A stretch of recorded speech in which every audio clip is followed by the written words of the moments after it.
സ്വർഗത്തിൽ പോകാൻ SIR രേഖ ആവശ്യമോ?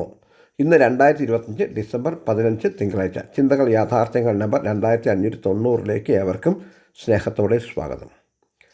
ദൈവതിരുനാമത്തിന് മഹത്വമുണ്ടാകുമാറട്ടെ. ഇന്നത്തെ ലേഖനം വളരെ ചുരുക്കുകയാണ്.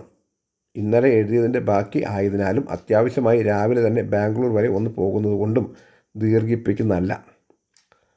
നമ്മുടെ നാട്ടിൽ നിൽക്കാൻ നമുക്ക് SIR വേണം, അഥവാ പൗരത്വം വേണം. എന്തുകൊണ്ട് ഇന്നലെ വരെ ആരും SIR ചോദിച്ചില്ല എന്നൊരു ചോദ്യം ന്യായമാണ്. അതിന് ഉത്തരം ഇന്നലെ വരെ നുഴഞ്ഞുകയറ്റം നിസ്സാരമായിരുന്നു. അവർ ഭീതിയിലായിരുന്നു, ഉപദ്രവകാരികൾ അല്ലായിരുന്നു. എന്നാൽ ഇന്ന് ആ സ്ഥിതി മാറി. ഏതോ ചില നിഗൂഢ ലക്ഷ്യത്തോടെ ലക്ഷ്യമുള്ളവർ ലക്ഷ്യം നടപ്പാക്കാൻ ലക്ഷ്യബോധത്തോടെയാണ് ഇന്ത്യയിലേക്ക് കുടിയേറുന്നത്. അത് നമുക്ക് അപകടമാണ്.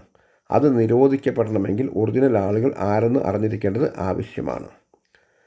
യേശുക്രിസ്തു ഈ ഭൂമിയിൽ ജനിച്ചത് യഹൂദന്മാരുടെ രാജാവായിട്ടാണ്. പക്ഷേ ആ രാജാവ് ഭൂമിയിൽ ഒരു രാജാവായിരിക്കാൻ വന്നതല്ല. പക്ഷേ അന്നത്തെ ഹെരോദാവ് തെറ്റിദ്ധരിച്ചു.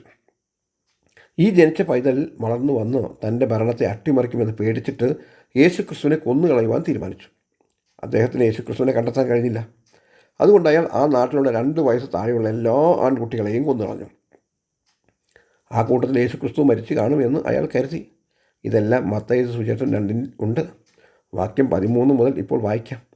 അവർ പോയ ശേഷം കർത്താവിൻ്റെ ദൂതൻ യോസേഫിന് സ്വപ്നത്തിൽ പ്രത്യക്ഷനായി. നീ എഴുന്നേറ്റ് ശിശുവിനെയും അമ്മയെയും കൂട്ടിക്കൊണ്ട് മിസ്രൈമിലേക്ക് ഓടിപ്പോയി. ഞാൻ നിന്നോട് പറയും വരെ അവിടെ പാർക്കുക. ഹെരോദാവ് ശിശുവിനെ നശിപ്പിക്കേണ്ടതിന് അവനെ അന്വേഷിപ്പാൻ ഭാവിക്കുന്നു എന്ന് പറഞ്ഞു. അവൻ എഴുന്നേറ്റ് ശിശുവിനെയും അമ്മയെയും രാത്രിയിൽ തന്നെ കൂട്ടിക്കൊണ്ട് പുറപ്പെട്ടു മിസ്രൈമിലേക്ക് പോയി. ഹെരോദാവിൻ്റെ മരണത്തോളം അവൻ അവിടെ പാർത്തു. മിസ്രൈമിൽ നിന്ന് ഞാൻ എൻ്റെ മകനെ വിളിച്ചു വരുത്തി എന്ന് കർത്താവ് പ്രവാചകൻ മുഖാന്തരം അരുളി ചെയ്ത് നിവൃത്തിയാകുവാൻ സംഗതി വന്നു. ഇതാണ് അവിടെ സംഭവിച്ചത്.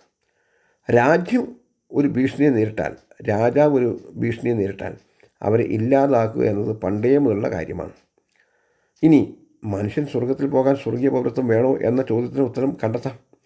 എന്തിനാണ് എല്ലാ മതത്തിൽപ്പെട്ട മനുഷ്യരും മോക്ഷം കിട്ടാൻ പുണ്യകർമ്മം ചെയ്യുന്നത്? സ്വാമിയെ കണ്ടാൽ മോക്ഷം കിട്ടുമെന്ന് പറഞ്ഞിട്ടല്ലേ ആളുകൾ ശബരിമലയിൽ തിക്കും തിരക്കും കൂട്ടുന്നത്? മുസ്ലിം സമുദായത്തിൽ അവർക്കുള്ള 5 സുന്നത്തുകൾ പാലിക്കാൻ അവർ ഹജ്ജിന് പോലും പോകുന്നില്ലേ?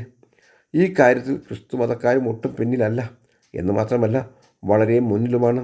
അവർ എല്ലാ ദിവസവും 2 പ്രാവശ്യമെങ്കിലും പാപിയായ ഞങ്ങളുടെ കരുണ കാണിക്കണമേ എന്ന് പ്രാർത്ഥിക്കും. ഇതെല്ലാം സ്വർഗത്തിൽ പോകാനുള്ള പ്രാർത്ഥനയല്ലേ? എന്നാൽ ബൈബിൾ വളരെ വ്യത്യസ്തമായി യെശയ്യാപ്രവചനം 64:6 പറയുന്നു, ഞങ്ങളെല്ലാവരും അശുദ്ധനെ പോലെ ആയിത്തീർന്നു. ഞങ്ങളുടെ നീതി പ്രവൃത്തികളൊക്കെയും കറ പുരണ്ട തുണി പോലെ, ഞങ്ങളെല്ലാവരും ഇല പോലെ വാടിപ്പോകുന്നു. ഞങ്ങളുടെ അകൃത്യങ്ങൾ ഞങ്ങളെ കാറ്റുപോലെ പറപ്പിച്ച് കളയുന്നു. അപ്പോൾ ഒരു കാര്യം നാം ഓർക്കുക, നമ്മുടെ പുണ്യപ്രവൃത്തികൾ മുഴുവനും പോക്കാണ്. എങ്കിൽ വേറെ മാർഗമുണ്ടോ? ഉണ്ട്. ആ മാർഗമാണ് സുവിശേഷം.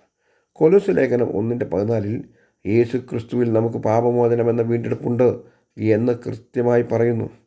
ഈ യേശു ക്രിസ്തുവിന് നമ്മെ രക്ഷിക്കാൻ കഴിയും. കൊലോസ്യ ലേഖനം 1:13 നമ്മെ ഇരുട്ടിൻ്റെ അധികാരത്തിൽ നിന്ന് വിടുവിച്ച് തൻ്റെ സ്നേഹസ്വരൂപനായ പുത്രൻ്റെ രാജ്യത്തിലാക്കി വയ്ക്കുകയും ചെയ്ത പിതാവിന് സന്തോഷത്തോടെ സ്തോത്രം ചെയ്യുന്നവരാകണം എന്നും അപേക്ഷിക്കുന്നു. ഈ വാക്യം ശ്രദ്ധിച്ചാൽ, ഒരിക്കൽ പാപമോചനം പ്രാപിച്ചവർ പിന്നീട് തങ്ങൾ ഇരുട്ടിൻ്റെ അധികാരത്തിൽ നിന്ന് വിടുവിച്ച കർത്താവിനോട് വീണ്ടും വീണ്ടും പ്രാർത്ഥിക്കുന്നില്ല, സ്തോത്രം ചെയ്ത് നന്ദി പറയുക മാത്രമാണ് ചെയ്യുന്നത്. അതുകൊണ്ട് റോമാലേഖനത്തിൽ 10:8-9 വാക്യങ്ങൾ കൂടെ വായിച്ച് ഗ്രഹിക്കുക. വചനം നിനക്ക് സമീപമായി നിൻ്റെ വായിലും നിൻ്റെ ഹൃദയത്തിലും ഇരിക്കുന്നു. അത് ഞങ്ങൾ പ്രസംഗിക്കുന്ന വിശ്വാസവചനം തന്നെ. യേശുവിനെ കർത്താവെന്ന് വായുകൊണ്ട് ഏറ്റുപറയുകയും ദൈവം യേശു ക്രിസ്തുവിനെ മരിച്ചവരിൽ നിന്ന് ഉയർത്തെഴുന്നേൽപ്പിച്ചു എന്ന് ഹൃദയം കൊണ്ട് വിശ്വസിക്കുകയും ചെയ്താൽ നീ രക്ഷിക്കപ്പെടും. ഇതാണ് ബൈബിൾ പഠിപ്പിക്കുന്ന സത്യം. ഇങ്ങനെ വിശ്വസിച്ച ഞങ്ങളുടെ ധൈര്യമാണ് സ്വർഗത്തിലെ SIR. എഫേസ്യ ലേഖനം 1:3 സ്വർഗത്തിലെ സകല ആത്മീക അനുഗ്രഹത്താലും നമ്മെ ക്രിസ്തുവിൽ അനുഗ്രഹിച്ചിരിക്കുന്ന നമ്മുടെ കർത്താവായ യേശു ക്രിസ്തുവിൻ്റെ ദൈവവും പിതാവുമായവൻ വാഴ്ത്തപ്പെട്ടവൻ. സ്തോത്രം. അവസാനമായി ഒരിക്കൽ കൂടെ പറയട്ടെ, സ്വർഗത്തിലേക്കുള്ള ഞങ്ങളുടെ SIRൻ്റെ ആധാരം അഥവാ ആധാർ കാർഡ് ഫിലിപ്പ് ലേഖനം 3:20 ഉണ്ട്. നമ്മുടെ പൗരത്വമോ സ്വർഗത്തിലാകുന്നു. അവിടെ നിന്ന് കർത്താവായ യേശു ക്രിസ്തു രക്ഷിതാവായി വരും എന്ന് നാം കാത്തിരിക്കുന്നു. എൻ്റെ വായനക്കാരിൽ ആർക്കെങ്കിലും ഈ ഉറപ്പില്ലെങ്കിൽ നിങ്ങൾ ഞങ്ങളുമായി ബന്ധപ്പെടുക. ചർച്ച ചെയ്യാം എന്ന് നിങ്ങളുടെ സഹോദരൻ ഷിബു കൊടുങ്ങല്ലൂർ. ഞങ്ങളുടെ വാട്സപ്പ് നമ്പർ 9605558101. എല്ലാവർക്കും നല്ല ശുഭദിനം നേരുന്നു. ദൈവം നിങ്ങളെല്ലാവരും സഹായിക്കട്ടെ. ആമേൻ.